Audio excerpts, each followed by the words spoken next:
They tell me that I'm never gonna make it. They want me to do something that could make sense. They hate when I keep dreaming I'll be famous, but I don't give a fuck, I'ma keep chasing. I got all this potential that's deep inside of me, but they hate when you're successful cause they try to be. They sit there being judgmental because you're trying things, and they just want you to settle and do the right thing. So get a good job, don't slack off. Wake up every morning, make a good impression on your boss. Don't do anything that I wouldn't do, and when you're making money, make sure you don't spend it too soon. Fuck that, I'll do what I wanna do. I got a different path from everyone, and that includes you.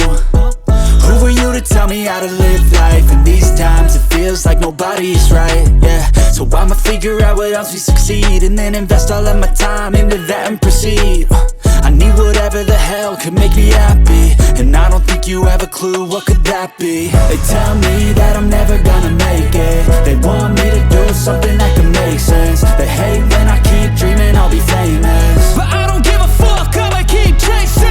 They tell me that I'm never gonna make it. They want me to do something that can make sense. They hate when I keep dreaming I'll be famous, but I don't give a fuck, I'ma keep chasing. I think this life could be special if I get rid of the devils. They think that I am a rebel, I think they want me to settle. There's nobody on my level. They think that work is too stressful, I think that work is essential. The grind is all in your mental, and I don't think you understand what I'll go through just to be in control of my life soon. All the negativity, man, I'm immune. I don't really need a mask with all I've been through. I've been making changes for the ages, 5-10 year plan.